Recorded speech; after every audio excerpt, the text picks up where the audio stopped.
అందరికీ నమస్తే. రామాయణంలో రామచంద్రమూర్తికి రావణాసురుడికి యుద్ధం జరిగినప్పుడు యుద్ధం జరగటము అంటే ఏంటండి?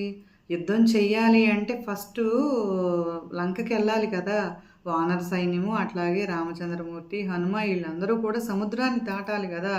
సముద్రాన్ని దాటాలి అంటే వారధి కట్టాలి. వారధి కట్టడానికి పెద్ద పెద్ద రాళ్ళు కావాలి కదా! ఆ రాళ్ళు కావటం కోసం అని చెప్పేసి హనుమ ఇంకా వానర సైన్యం అంతా కూడా ఆ వారధి ఏర్పాటు చేయడానికి కోసం అని చెప్పేసి ఆలోచిస్తూ ఉంటారనమాట. పెద్ద పెద్ద రాళ్ళు ఎక్కడ దొరుకుతాయా అని చెప్పేసి హనుమ ఈ వానర సైన్యము చూస్తూ ఉంటే అక్కడ దగ్గరలో ఒక పెద్ద పర్వతం కనిపిస్తుందట. అక్కడికి వెళ్ళి రాళ్ళు పగలగొడదాము అని చెప్పేసి చూస్తూ ఉంటే ఆ రాళ్ళు ఆ కొండను పగలగొడుతూ ఉంటే ఆ కొండ ఎవరండి? కొండ పేరు ఏంటంటే గోవర్ధనగిరి. ఏంటంటే అది పగలగొడుతుంటే ఏంటి నా కొండను పగలగొడతారని చెప్పేసి గోవర్ధనుడు అడ్డు వస్తాడట. అయితే హనుమ అంటారట, ఇట్లాగా రాముడికి రావణాసురుడికి యుద్ధం చేయటం కోసము వారధి కట్టాలి, ఈ వారధికి ఇలాగ రాళ్ళు కావాలి, నువ్వు సహాయం చెయ్యి అని చెప్పేసి మన హనుమ గోవర్ధనగిరిని అడగటం జరుగుతుందట.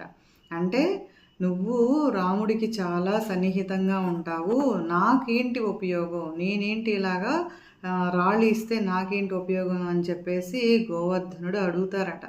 అడిగితే అయితే నీకేం కావాలో చెప్పు, నేను చేస్తాను అని చెప్పేసి మన హనుమ అడగడం జరుగుతుందట.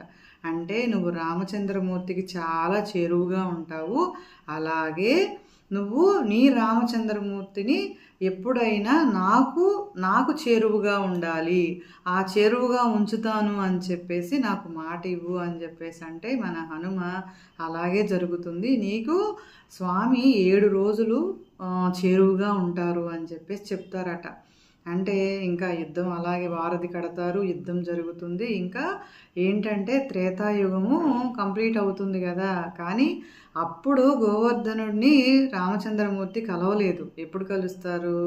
ద్వాపర యుగంలో ఏంటంటే రేపల్లిలో 7 రోజులు బాగా వర్షం కదా, అంటే అన్ని పంటలు అన్నీ కొట్టుకుపోయి బాగా వర్షం వస్తుంటే ప్రజలు జీవన విధానం కూడా చాలా కష్టంగా ఉండినప్పుడు ఏం చేస్తారు మన కృష్ణయ్య?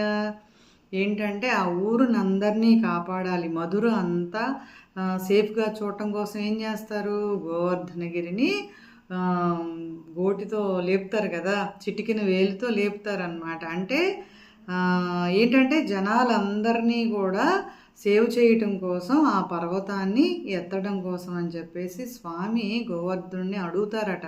ఏంటంటే ఈ 7 రోజులు నేను నీ చెరువులో ఉంటాను, నిన్ను నేను ఎత్తి పట్టుకుంటాను, ఈ మధుర జనాలందరినీ కాపాడాలి నువ్వు అని చెప్పేసి ఇంకా అలాగా ఆ పర్వతం కింద 7 రోజులు అంటే 7 పగళ్ళు 7 రాత్రులు అలా కృష్ణయ్య ఉండడం జరుగుతుందన్నమాట. అంటే నిజంగా గోవర్ధనగిరిని గోటిపై లేపితివి అని చెప్పేసి మనం అనుకుంటాం కదా, అంటే గోవర్ధనగిరి అలాగా స్వామి చేరువలో ఉంటుందన్నమాట. ఇప్పుడు కూడా చూడటానికి వెళ్ళినప్పుడు బృందావనం అంతా చూడటానికి వెళ్ళినప్పుడు కూడా అక్కడ గోవర్ధనగిరి ప్రదక్షిణం చేస్తారట అందరూ కూడా. అంటే స్వామి ఎత్తిన కొండ కదా, అప్పుడు గోవర్ధనుడు ఆ గోవర్ధనగిరి ఏంటంటే ఎత్తారు కాబట్టి మన స్వామికి గోవర్ధనుడు అని అంటామన్నమాట. కాబట్టి హనుమ యొక్క మాట వల్ల కృష్ణయ్య అంటే రామచంద్రమూర్తి హనుమకి మాట ఇవ్వటం జరిగింది. ఆ మాట ఎప్పుడు జరిగిందంటే ద్వాపర యుగంలో ఏంటంటే గోవర్ధనగిరికి చేరువుగా 7 రోజులు ఉండటం జరిగిందనమాట. ఏంటంటే గోవర్ధనగిరి చాలా ఆ ఊరిని మధుర అంతా కాపాడింది కాబట్టి మనం గోవర్ధనగిరి అనేసి కొండను కూడా మనం ఇప్పుడు నమస్కరించడం జరుగుతుందన్నమాట. కృష్ణయ్య దాన్ని లేపి ఆ గోవర్ధనగిరి చుట్టూ కూడా మనం ప్రదక్షిణ చేస్తే కృష్ణయ్య దగ్గర మనం ఆ ప్రదక్షిణం చేసినట్టుగా ప్రజలు భావిస్తూ ఉంటారనమాట. నిజంగా ఇప్పుడు అది మనము నిజంగా పూజనీయమైన కొండగా మారింది, అది మన హనుమ మాట వల్ల.